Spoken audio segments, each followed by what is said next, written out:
There is a war in America. This is War in America. I'm your host, Jonathan Warren. Today is September 29th, 2025, Monday. A lot to cover today. Took a couple days off. Had a weekend with the family and everything. Celebrated birthday and just tried to really not take for granted the time we have, especially the peacetime. Because as you know, there's a war in America. Let's get right into it. Big news. I'm seeing everywhere. Everyone is complaining about it. We got this lab creation, this creature known as Ryland Hollyhand. Sounds like a girl's name, right? But no, it's a man, a boy, who is supposedly the successor of the great and late Charlie Kirk. He is somebody who Charlie Kirk himself pushed. However, it feels inauthentic. It feels forced. Feels like there's a kind of a conspiracy behind this guy because really nobody asked for this, nobody wants it, and yet here we are with it in our faces, being shoved down our throats. Guy is a staunch Zionist and completely out of touch with the youth. As we all know, the youth has deep-seated contempt and dislike for the Zionist movement and the state of Israel and their government. But here he is going around to college campuses preaching the Zionist way and being flown around on private jets. But the weird thing is, he's all over our feeds. He's all over social media. He's all over the news, giving speeches on the Charlie Kirk podcast, where he was pictured smiling over a headline that says Charlie Kirk is dead. Actually, I don't think that was a podcast. I think that was on the news. But still, a gory graphic image in light of the circumstances and in light of what we're dealing with here in the wake of an assassination. Very troubling the way that, and disturbing, and something is off. The way that his friends, family, and people who supposedly looked up to him as proteges are all gleeful with the opportunity for them to be in the spotlight. A lot of people are commenting on how giddy Erica Kirk seemed at the podcast that she appeared on. So, I don't know. Something seems off there. When I lost and when I lose loved ones, it takes me like I still don't like I'm still not over it. You know what I mean? It never kind of goes away. It's just something you kind of live with and carry with you moving forward. They say time heals all, but really it just kind of gets pushed back, with other things that come up over time. And I just really feel like something's off. Feels distasteful, feels disrespectful. Maybe they're grieving in their own way, you could say, but I don't know. I really don't like it. I think something is really disturbing about the way these people are reacting, and it's not even been a month. It's not even been 3 weeks. I don't think it'll be 3 weeks this Wednesday, I believe. So I just hope that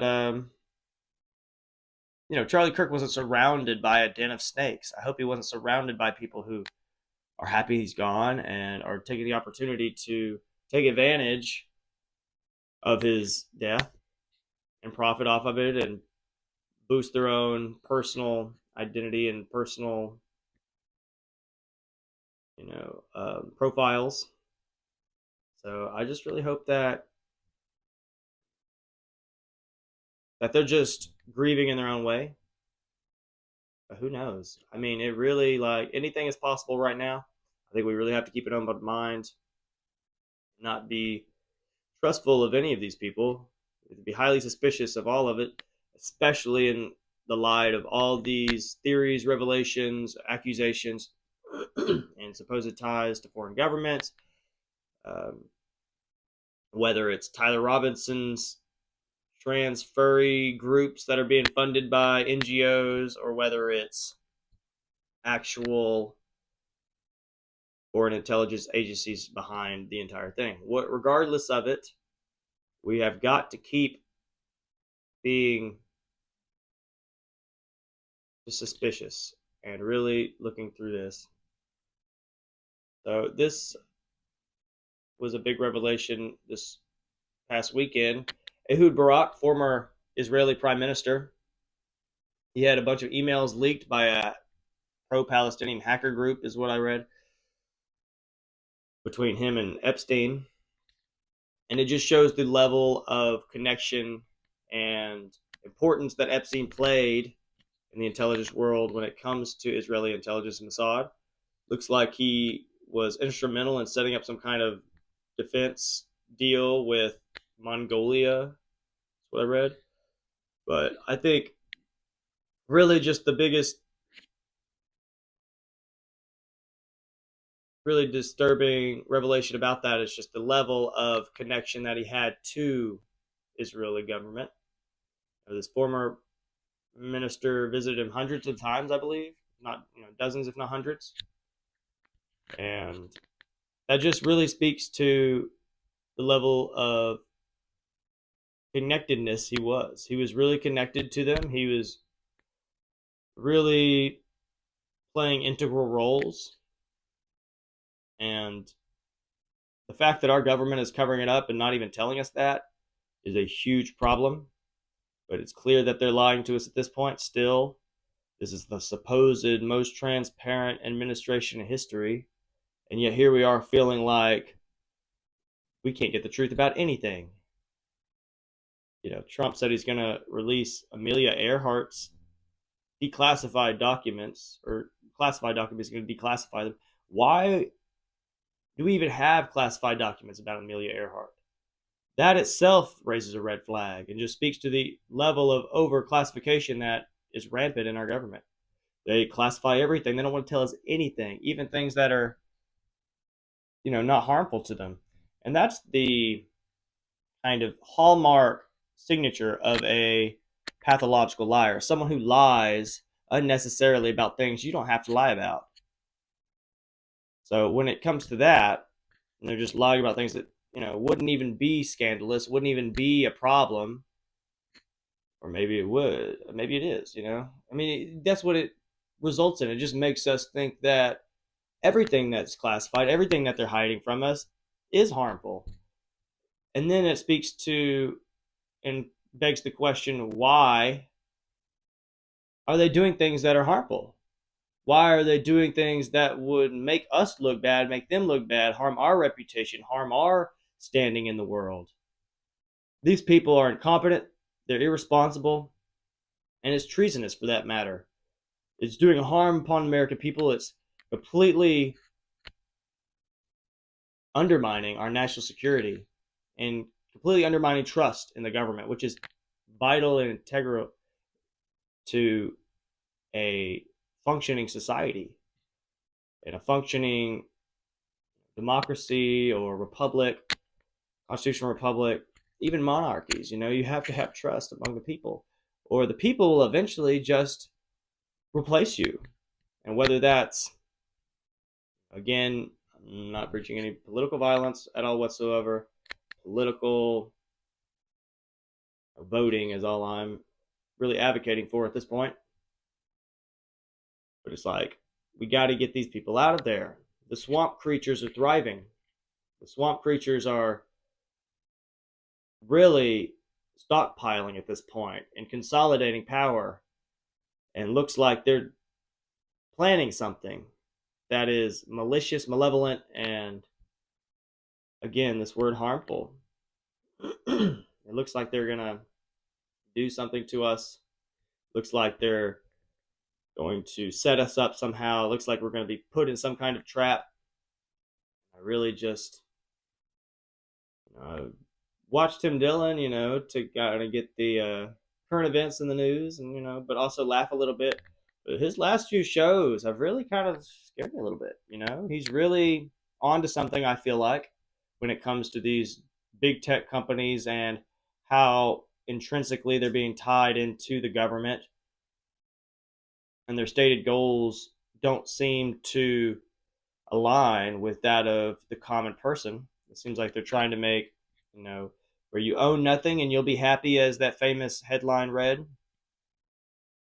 So I know a lot of you might notice I'm not doing live today. The reason for that is just because I want to try to start getting on YouTube, and to go live on YouTube, you have to have so many subscribers, and so I got to upload up to YouTube. And let me tell you, that has been the biggest challenge for me doing the show, is just trying to figure out all these platforms, trying to get the technology to work, trying to get the mics to work, trying to get good quality video, or the video to work at all. So I think the best way to do this moving forward is just to record the videos. I'm not going to do any editing at all. As you can tell, there will be no skips. I'm going to do the ums and everything. I think I've gotten better about my kind of rhythm here, but I've been having trouble sleeping. And I don't really know why that is. I don't know if I'm just subconsciously concerned or what. Got a racing mind. I took a half a Benadryl last night, which is labeled a sleep aid, but it's the active ingredient in Benadryl. Let me tell you, I woke up groggy, slow. So I don't know. You know, maybe my rhythm will be off this morning, but as you can tell, I inhaled some dust. I was at the state fair last weekend. I encourage everybody to check out Texas State Fair. It's a really cool experience, especially if you're not from Texas and you've never been. Really neat place to go. But the petting zoo, there's a petting zoo with llamas, porcupines. You don't pet the porcupines.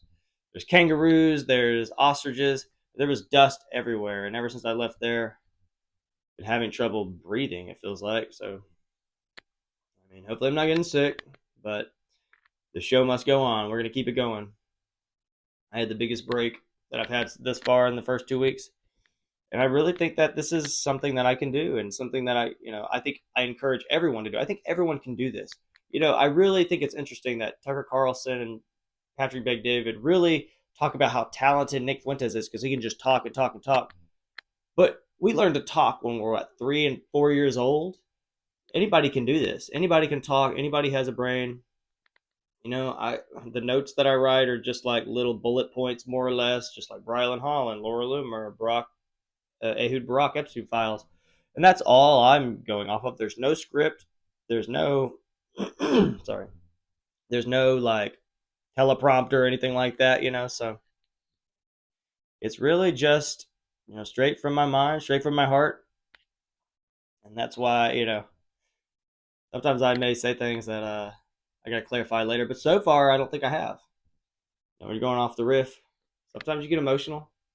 Sometimes you just misspeak, but so far so good, as I've said. So let's keep it going. Bibi Netanyahu is the United States of America. He did a speech at the General Assembly where everyone walked out. I think I reported Friday. But over the weekend, he met with a bunch of small-time influencers. Nobody knows who these people are. Not one person was recognizable, I don't think, to me. I recognize his son, I think, but when it comes to who these influencers are and their names or even what platforms they're on, as far as I understand, it's TikTok. We'll get into that in here in a second, but some of these people have like 2,000 followers, and they're meeting with, one of the most famous leaders in the world, one of the longest running leaders, dictator, you could say, at this point, for most of my lifetime. And I really think that, it just speaks to their level of desperation. It speaks to how badly they're losing their Hasbara war, Eighth Front, as Bibi calls it, on social media. And when you go on there, you look at their comments, you look at Bibi's comments, Benjamin Netanyahu, I call him Bibi because everybody calls him Bibi. It's kind of a mocking thing, if you ask me, but it's not endearing, believe me. Do not like him. But if you go on the comments on any of these pages on APAC these days, you look at the comments, oh my goodness, everybody is fed up. Everybody is filled with contempt and dislike and even hatred and resentment. And I don't really, want that for other humans at all. But sometimes it's a what goes around comes around effect, it would seem. It looks like some of these people have sown discord, have sown and spread animosity. So now they're just getting it back toward them, especially when you consider what's happening right now as they are bombing and conquering the entire Gaza City, which it was the main population concentration in the Gaza Strip. I'm seeing horrific, horrific pictures, images of babies. Ugh. I don't know how anyone can tolerate this anymore. We can't take this. Trump is sitting here saying, oh, we have a deal in place. We're going to force this deal. We're going to inform the Israeli government. And then Mark Levin is like, oh, inform or are they involved?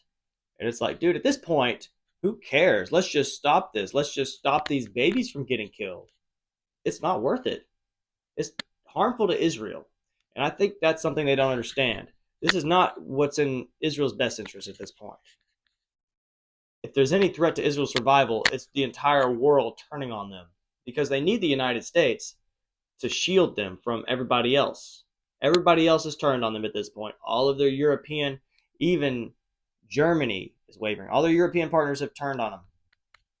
Many of which have called for, Palestinian state and recognized a Palestinian state. Many of which have even said that they'll arrest Benjamin Netanyahu if he goes over there. France said that he apparently flew through the Mediterranean to avoid flying over European countries, just in case, I guess, for, if he gets shot down or gets surrounded by fighter jets, or if he had to do an emergency landing. He stayed out of their airspace, and that seemed highly intentional. It seemed that he was highly, concerned about that at this point. But man, he's looking rough. The last video I saw of him, I've heard he's had health problems on and off for a while. The last video I saw of him, he did not look great. And I really got to worry about this false flag while he's here. We all have to. Because what I've kind of come to the conclusion of is they will not get away with the false flag unless they perhaps sacrifice one of their own. So let's say Netanyahu's dying of cancer or something. And he's like, all right, well, I can make my death count for something. So let's say, a bomb goes off in New York or DC. Next thing we know, Netanyahu's involved, or not involved, but he's killed in such an attack. It would be very difficult to place the blame on Israel if it's their own leader, correct? That got targeted and attacked. Islamic extremists is going to be the narrative because they want war with Iran.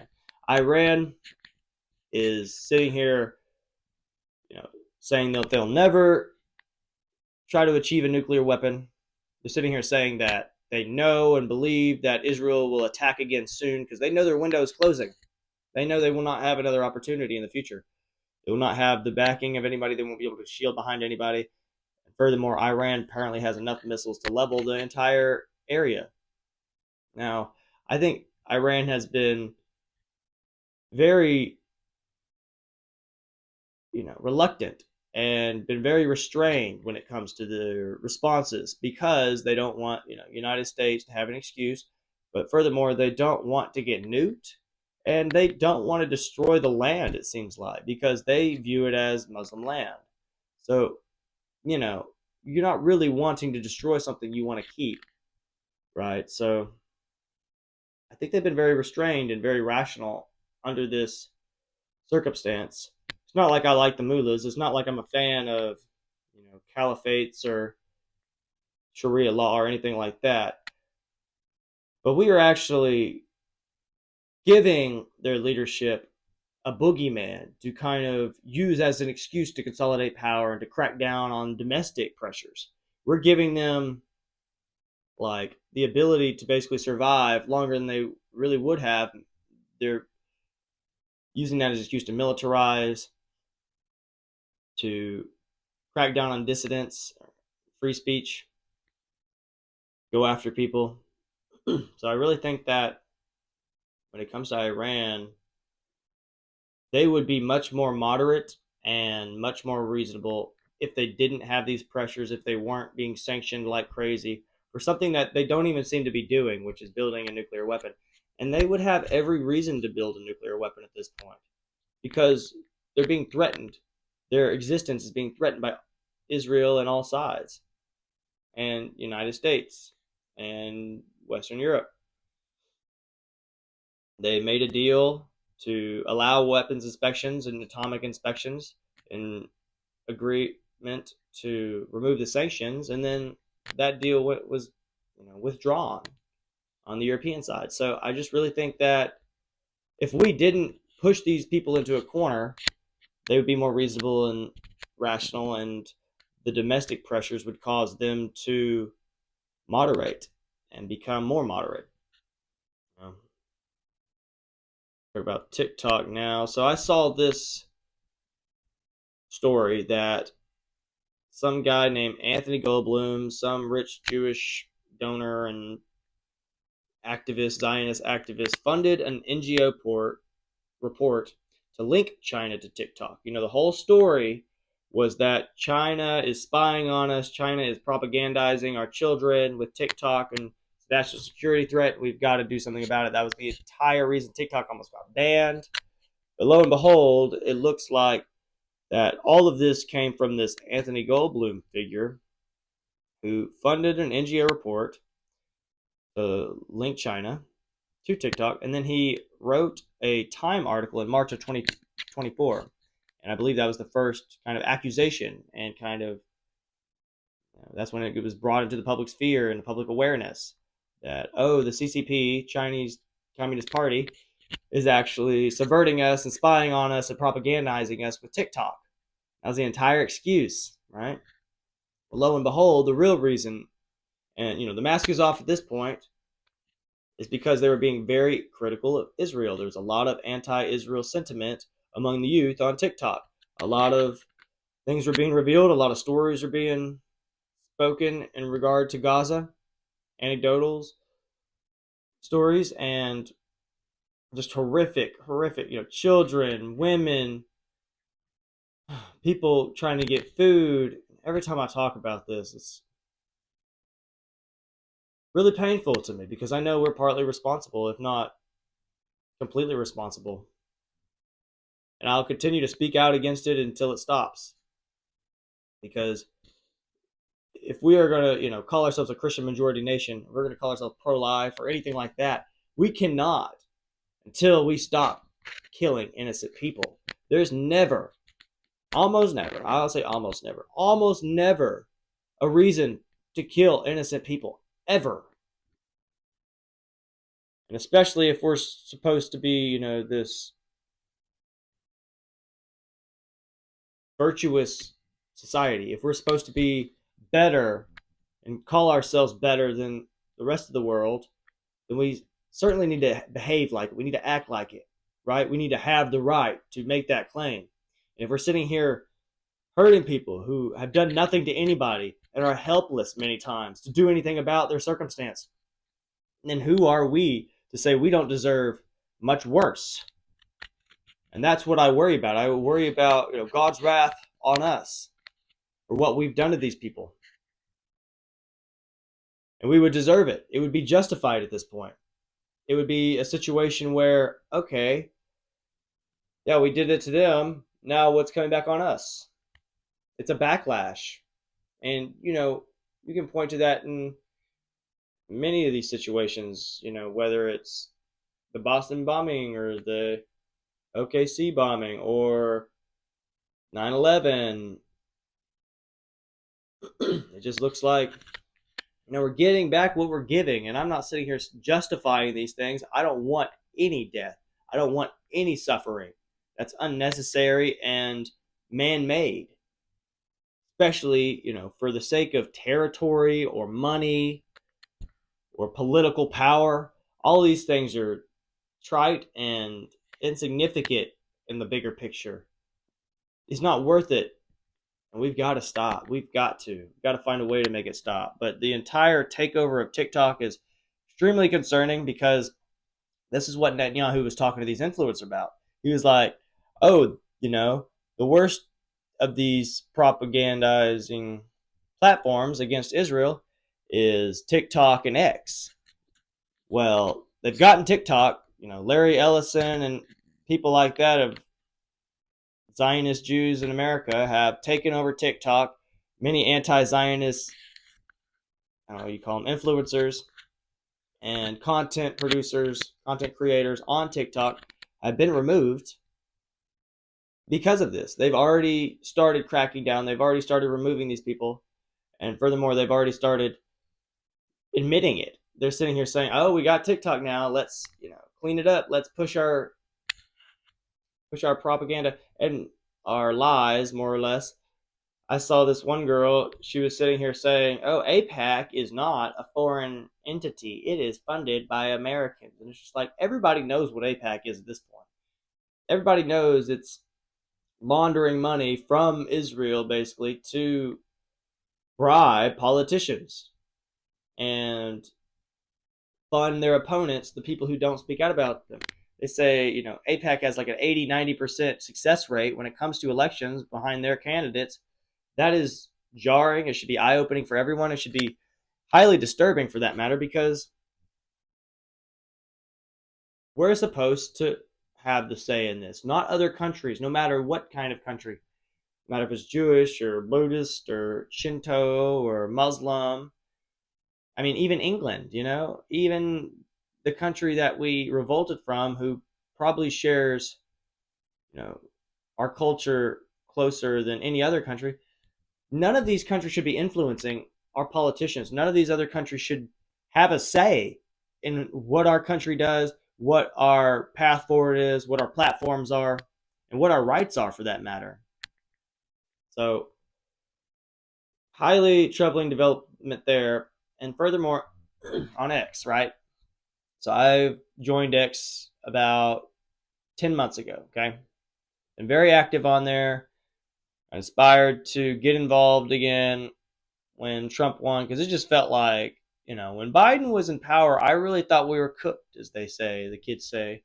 I thought that there was no chance that this country could make a comeback. But then, there was some hope with Doge and no new wars because, it's the financial stability that really is the catalyst for all of our problems.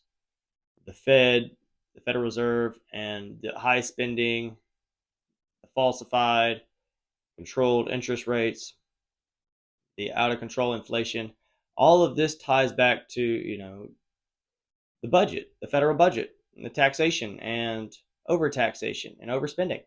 So, you know, I really was inspired and hopeful when Trump was running on these things and Elon Musk was behind him and they're promising all these things. So that's why I started getting involved again. I got on X. I started being very vocal. But I've noticed that it's kind of been subverted. It's kind of been changed up and different now. I know everyone was commenting that this Brylan Hollyhan figure is being shoved down their throats.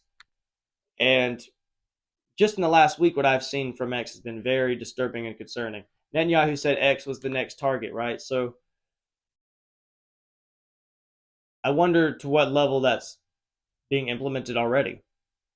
Because when I signed on yesterday morning, I noticed that many people I follow had been unfollowed without me doing so. And I know for a fact I'd been following these people for a long time. So that was concerning. It happened with Ryan Matta and I can't remember the other girl's name, but at least two accounts that I was looking for, trying to, I guess, to, just get an update on. I wasn't following them. It was hard for me to find them even. And these people have been really on the investigation for the Charlie Kirk assassination. And it seems to tie back to that. It seems as though that's a thread at this point, like the Epstein files, that'll unravel and reveal a lot more. I think that's, one of the reasons we really need to be on this stuff is because of that. I think we need to be on it because it will reveal a lot more. It'll reveal, it's a thread that undoes the entire, and does the entire blanket or the entire piece of cloth will completely unravel if we latch on and uncover what the hell this particular issue is hiding. And then another thing I noticed was, my feed being distorted. A lot of people complain about that. A lot of Zionist propaganda on there. And then Grok itself. Grok was sitting here telling me the other day, as I reported, that Charlie Kirk is still alive, that there's been official confirmations that an autopsy done when no official has ever said that in the first place. And maybe, they made a statement over the weekend. I haven't checked yet, but at that point in time, not a single official had confirmed, that an autopsy had been done.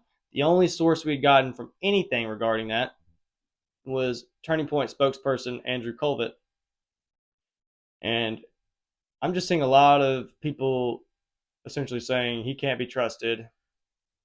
And some of the things he's saying isn't really making sense. So, it's not like a primary source in terms of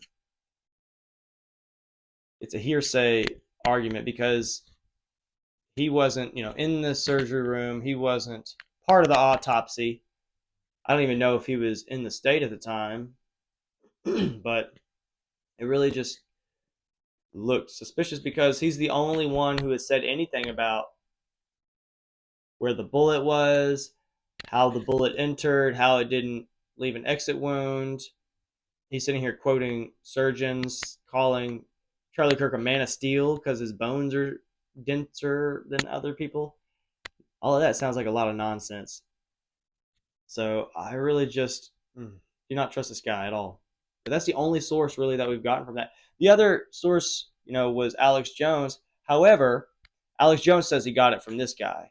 Like Alex Jones gave us a little bit more information, saying it went down the spine and things like that, entered into the neck, went down the spine. Fragments apparently came back up, and that's what created the exit wound. That's what Alex Jones said Andrew Colvett said. So it all links back to Andrew Colvett when it comes to what information we're getting and where it came from. There's an announcement from Keir Starmer of England, Great Britain's Prime Minister, who, you want to talk about soy boy, you want to talk about weak men, that man is the epitome of that. He just looks like someone you would just say is soft and cannot be trusted. You can't trust any of these people. And that's a shame because, there's a lot of good people out there. I know people who would do better jobs than some of these people. And I don't know that many people, when it comes to the entire breadth of humanity. I may know point, point, point 0.0000000. You know what I mean? Like 1% of the entire population. But I know people that would do better jobs than these people, and that would be better figureheads and symbols for their country. But they're apparently doing a push for digital ID.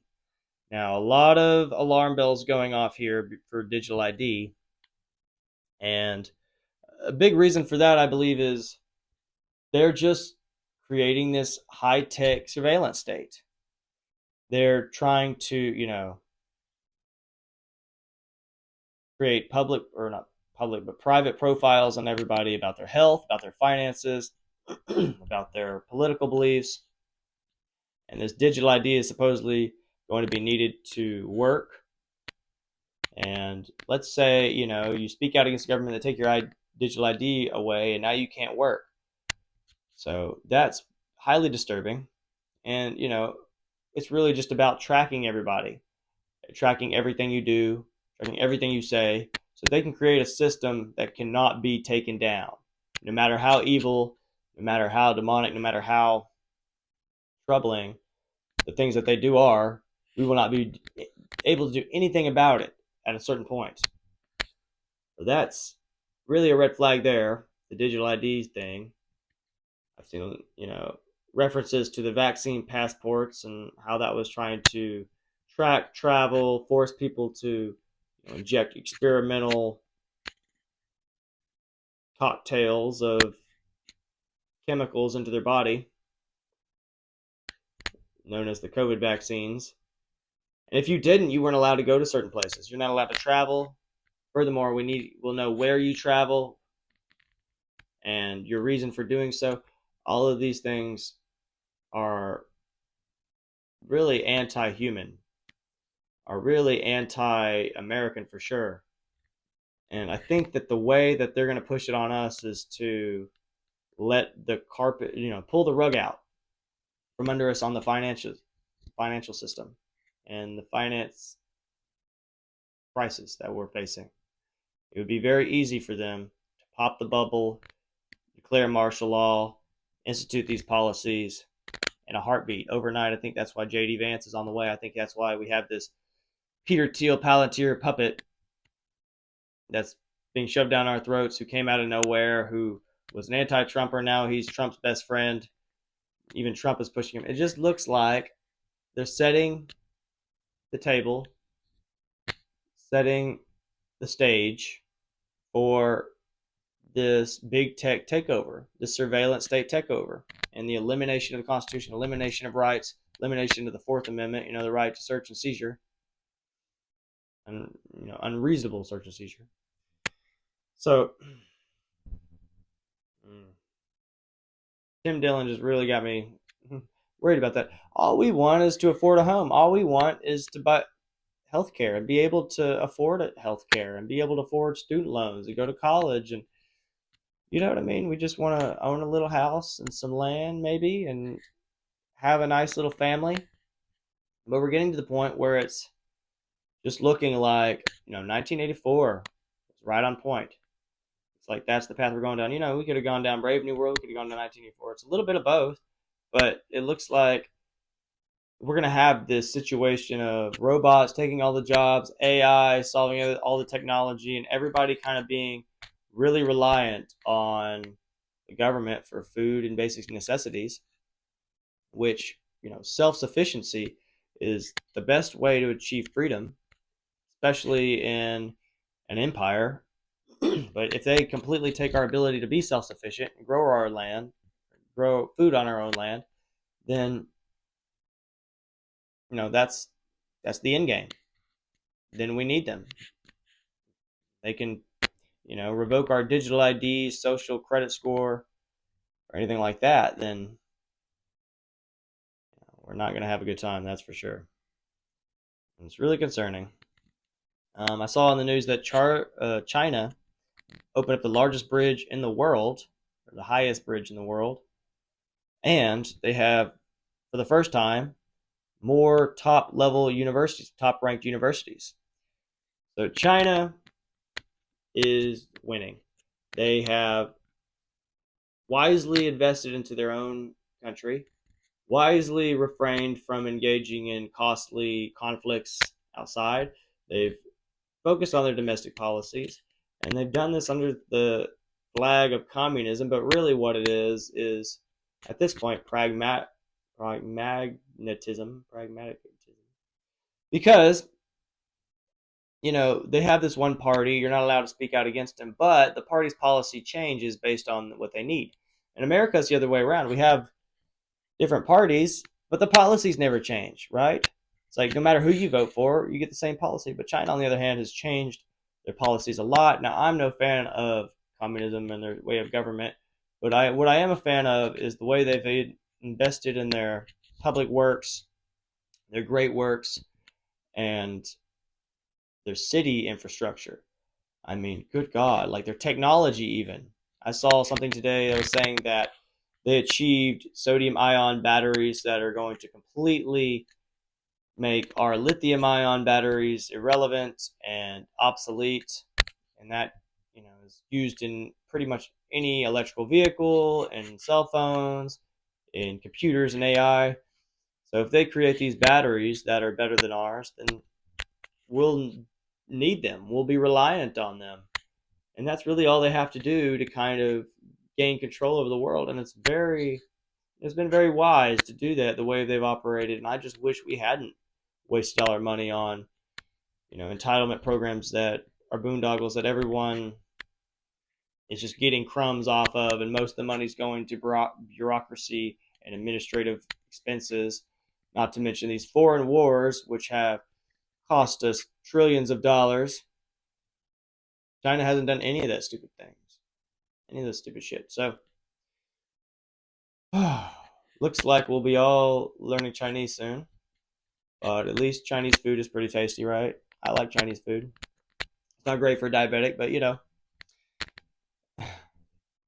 maybe they'll cure that too, right? And I'm hearing reports now that those drones were actually from China, just trying to show us what they've got, show us how advanced they are. The ones that were over New Jersey at the end of Biden's administration, I think 2024 or 2023. It appears as though many of those could have been from China, just really more or less just showing us what they can do, showing us their capabilities, and trying to, I guess, assert dominance at this point. Because, as Hegseth has said, he's the Secretary of War now. He said, if we do these military exercises, if we do these war games against China, we lose every time. So I think that, the battle's over. I think they've won. I think the way that we are unable to get off the path that we're on and not enter into these new wars and not blow our money and not reduce our spending has just been our biggest weakness and our biggest threat. And it looks like they've overcome us with that alone. And now I've heard things about, population and decline and how China will be dealing with that and how that's a problem for them. But all they would have to do is just, open their borders up a little bit and take in a few 100,000 Indians from India, and that would solve that problem. So I really don't think that that's their existential threat. I really don't think that population decline is going to take them out, and we can't rely on that because we're facing the same issues. We're not replacing our citizens the way that we need to in order to maintain our standing and our infrastructure and our institutions, especially when you consider how expensive caring for the elderly are and how there will not be enough young people to produce economic return and GDP to fund all this. We will not have enough money. When I was in college, I took a U.S. foreign policy class, and they said the main expenses of a government is guns, butter, and Bengay. Now, guns is the military. Butter is things like subsidies for agriculture and things of that nature. But Bengay is the entitlement programs. It's the senior costs and Social Security, Medicaid, Medicare, all these things that you're guaranteed, I guess, when you get to a certain age in this country is a huge, massive expense. But a lot of this money goes to waste, fraud, and abuse. So it's like it doesn't even get to the people who need it. Now, there we go with China, and I made the comment, like I was being snarky. I was like, oh, this large bridge that they built, this high up bridge, I wonder how long it'll be before they have suicide nets. And someone commented, not missing a beat, San Francisco, the Golden Gate Bridge has had suicide nets under it for decades. And I'm just like, I don't have an argument for that. I'm like, touche. Good point. Good point. You got me there. I was like, oh, they have Apple factories that have suicide nets. And it's just like, it doesn't look like we're immune to that. It looks like that maybe was coming to us, especially if we're facing the situation where no one can afford anything. And especially if we're facing a situation where people start going hungry. Oof. I'm really concerned for the future of this country, and I really hope we turn it around. Trump has been bombastically and enthusiastically,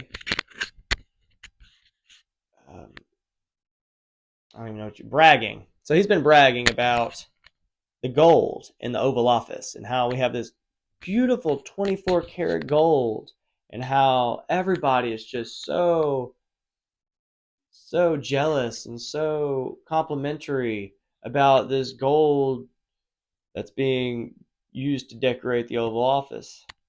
And it's gaudy to me, it's ugly, and it really, I feel like, lessens the connection that we have to the White House, and it just shows us that there is a upper class ruling class that is completely out of touch with the people of this country who are not doing well. No one can afford a house. No one can afford health care. Student loans are getting out of control. Our infrastructure is crumbling. Our jobs are going away. And it's not, the wages are stagnant. The inflation is horrible. So you see all these economic indicators that are horrible for us. Unemployment is not great either. Like all these things are not looking good. But he's sitting here bragging about gold in the Oval Office. It's completely out of touch. It's completely insensitive, and it's completely just deaf to the needs and wants of the American people. And I think Trump, he's getting up there in age. He's 80 something, I think. And I think he's just not making good decisions. I don't think that's what's important for our country, to have gold in his office. All that money seems like it could have gone to, helping homelessness or helping drug overdoses or any of these issues, that even the military, like, I mean, our military is starting to look like we're getting outran in an arms race. It looks like there's a technological arms race that we are way behind on. You know, I think we have some UAP technology that's kind of our wild card. It's kind of our backup, but I don't think we can prevent China from catching up. I don't think we can, at this point, really hope or trust that any secret weapon that we have at this point is going to be enough to save us from this. So gold in the White House, woohoo, gold. Ugh, it's just gross. It's supposed to be the people's house, and the president's supposed to be one of us. It's supposed to be a government of the people, by the people. I don't like it. Okay, this is kind of too little, too late. But you're seeing Pakistan and Colombia call for military action against Israel to protect Gaza. Colombia has called for an army of humanity to rally and go to Israel and stop them from destroying Gaza, which is already destroyed. The Palestinians are already being being pummeled with bomb after bomb, with bulldozers, with tanks. It's too little, too late, in my opinion. Where were y'all 2 years ago when this first started happening? Where was anybody? Why all of a sudden is everybody up in arms? Now, this is a good thing. Don't get me wrong. I think this is certainly needed and certainly necessary, but it just feels like lip service. It doesn't seem believable at this point. It doesn't seem like realistic for these people to actually follow through with these things. It seems like they're just pacifying their own people, and saying things to get people off their back. But Pakistan could have stopped Israel right away. They have nukes, they have a massive military. Obviously, they're focused on India, but if they're an Islamic country, Muslims kind of believe in the Nation of Islam, right? So these borders, for the most part, were drawn up by England and European powers.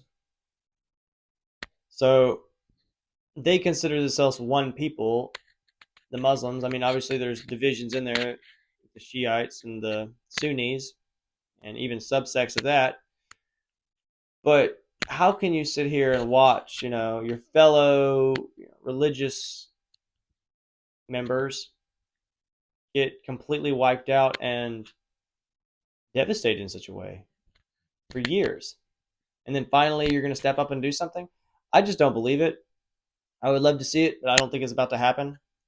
And I think we would protect them. We would put trade pressure on them. We would maybe even put our military in between them and Israel. And I don't know why. I don't know why, unless they've bribed, blackmailed, and assassinated their way into dominance over this country. That seems to be the only real solution. Um, Tucker Carlson, he made a statement that he's hearing Netanyahu going around saying that he controls Trump. And Bibi Netanyahu came out and denied this, that that's ridiculous. But I think everybody knows at this point. Everybody can see it, especially when Trump is sitting here saying, "Oh, we're not going to let Israel annex the West Bank. We're not going to make Gazans leave. We're going to allow them to maintain control over the area." And Netanyahu saying the opposite. Well, I don't think Trump is the boss. I think Tucker Carlson's correct. I think Netanyahu's controlling him. And I think he's trying to save face as far as Trump goes. I think he's trying to not be made a fool out of. But it's pretty clear at this point that he's Netanyahu's bitch, right? And that's just flat out how it is. So I really am hopeful, but I don't believe it. I just don't believe it. I think Trump knows that he has to say these things, but I think there's going to be something that happens, some false flag or something that's going to completely erase all of that and make it where all of Israel's goals are achieved in terms of their greater Israel project and conquering the land and expelling the Palestinians and killing the ones that don't want to leave, more or less, starving them, just making it such a horrible situation for them that they can't stay. And that's really like the talking point, the Hasbro talking point is like, oh, you want to force these people into a war zone? You don't want to let them leave? That's so evil. And it's like, this is their home. This is where they want to live. This is where their ancestors were from. They don't want to leave. They just want it to stop being destroyed. They just want people to stop killing them and stop starving them. You know, it seems like they're willing to live in the tents for 10 years or however long it's going to take to rebuild, even though these places are still being destroyed. It's insane and ridiculous.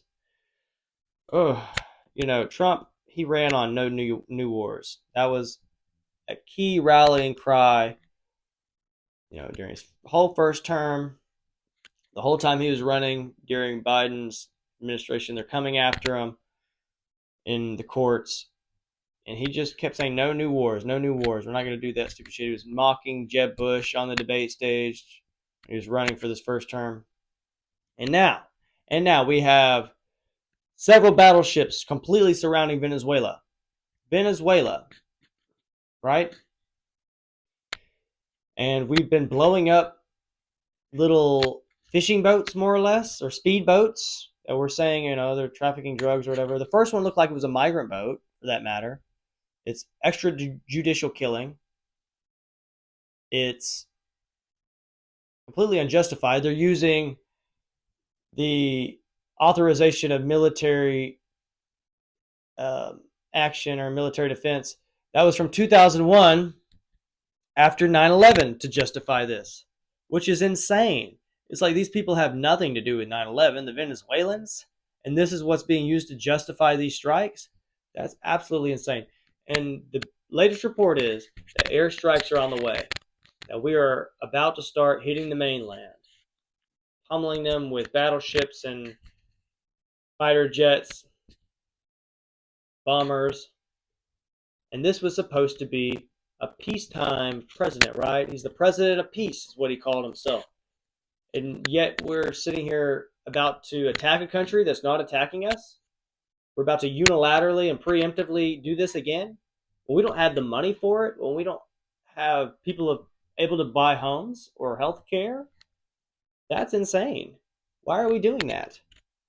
And why are we standing for it? You know, I really think that this is going to be deeply unpopular. I don't think that he cares at this point just because he doesn't have to win another election.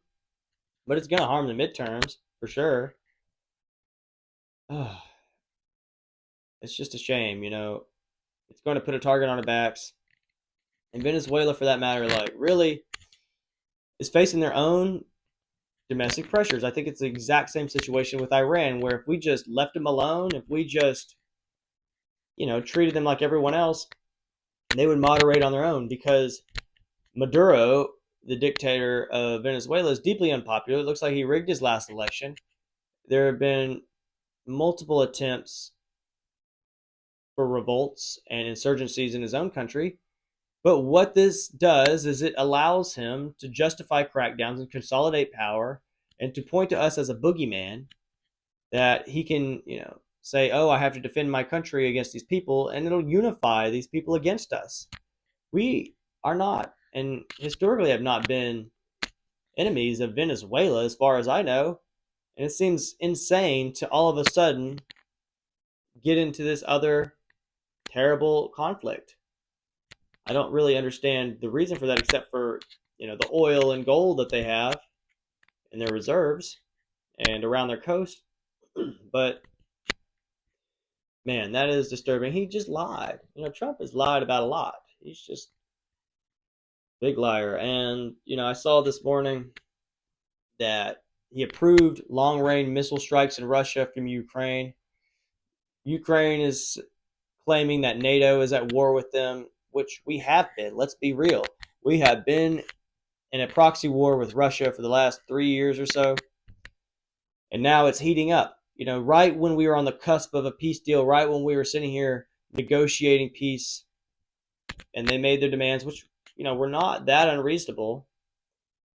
Give up the land that they conquered, use it as kind of a buffer zone, demilitarize, and put new leadership in. All these things are fairly reasonable, especially in light of everything that's happened, especially in light of how corrupt Zelensky has been and how there's been no elections whatsoever, and how devastating this has been for the population, how horrible it's been for these young men to die. Over 1 million people dead on the battlefield. It's not a conventional war. There's drones. There's just no fairness. There's really, the videos that are coming out just seem terrible. It's a meat grinder, more or less. It's horrific, and it seems to be like a testing ground for our troops, for our brothers and sisters and sons and daughters, fathers and mothers, our loved ones, are really being put at risk here. Now, we're the target, right? Because we're the one kind of funding all this and propping them up. Historically, Ukraine has not been an ally of the United States. It doesn't make sense for us to put our neck out on the line just to take down Russia. Russia was our friend like 10 years ago. We were getting along great. We had an Olympics there. Now, why are we trying to kill these people? They're a majority Christian nation. They're a majority, they look like us. They act like us in many ways. I don't really understand it. It doesn't make any sense at all. And Ukraine, for a long time, has been known as the most corrupt country in Europe. All of these military commanders are driving around in Bugattis right now. Their wives have these, Birkin bags. I don't even know what they're called. And just expensive jewelry. And you're seeing them sell these weapons to other countries. Now they're doing it blatantly and openly. It's ridiculous. Why are we doing this? Why are we doing these stupid things that we promised we wouldn't do? Trump said he was going to end this war. Why are we heating it up? He's sitting here telling Zelensky, oh, you can take all of Russia now, or at least more than you had. It's insane. It's absolutely insane. And I'm just really concerned with the direction that we're going. Yesterday, there was an attack on a Mormon church. This was big headlines. A guy drove through the church building, started shooting at people. I think he first set his truck on fire. He poured gasoline all over his truck, set it on fire, went up to people, according to witnesses, was asking them, do you believe in Jesus or do you believe in Joseph Smith? And then shooting them if they hesitated, or shooting them anyways. I'm not really sure. Apparently 4 people are dead, 8 people are in critical condition. 8 people injured, 1 in critical condition, I believe. And the police responded very quickly. The guy was shot dead in a matter of minutes, I think. But it just speaks to the escalating political violence and religious violence, for that matter, in this country. I don't really know what the guy's motive was. I don't know what, whether he's right wing, left wing person or not. But it's just not comforting to see these kind of things happening on a regular basis. Last week we saw that attack on ICE, and that was down the street from me. This is getting closer and closer to home. It's getting closer to our backyards. I really just, oh man, it's not looking like we're going in a good direction, people. Looks like it's getting ugly. I want to end on a happier note, more lighthearted note. Laura Loomer, everybody's favorite influencer, everybody's favorite woman. If she is a woman, I don't know. There's been some accusations made. Call her Larry Loomer, I've heard. Laura Loomer blocked me. A badge of honor. Man, that kind of tickled me. Now, was I trolling? Yeah, probably. What did I do to Laura Loomer? Let me tell you, I would just go on her posts every now and then and be like, Laura, period. Everybody hates you, period. And I did that, on and off. Now, that I've been banned or blocked from doing this, my fellow patriots, I need you to do your duty and step up and remind Laura Loomer, and Mark Levin for that matter, I do it to him too, that everybody hates them. Nobody likes them. Nobody wants them here. Nobody wants them spewing their disgusting poison on the internet. And I mean, that just really cracked me up that she blocked me. And again, I wear that with a badge of honor. I think that's, just speaks to the effectiveness of it. Clearly, it bothered her. But she's just a mouthpiece and an asset of Mossad, it seems like. And I don't think that we should tolerate that in this country. I think we should call these people out and let them know, hey, we are not friendly. We are not friends. We are not on the same side. We are not fellow countrymen with you.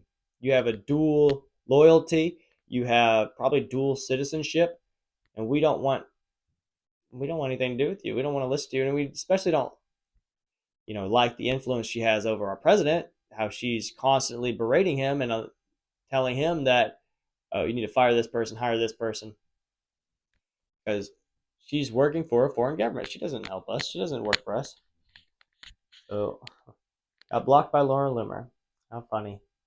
The blocks are kind of stacking up here for me, and that just means that, slowly but surely, the message is getting louder, and the consistency works. The persistent works, and I really encourage everyone to join this battle and to fight for our country and fight for our future, because there's a war in America.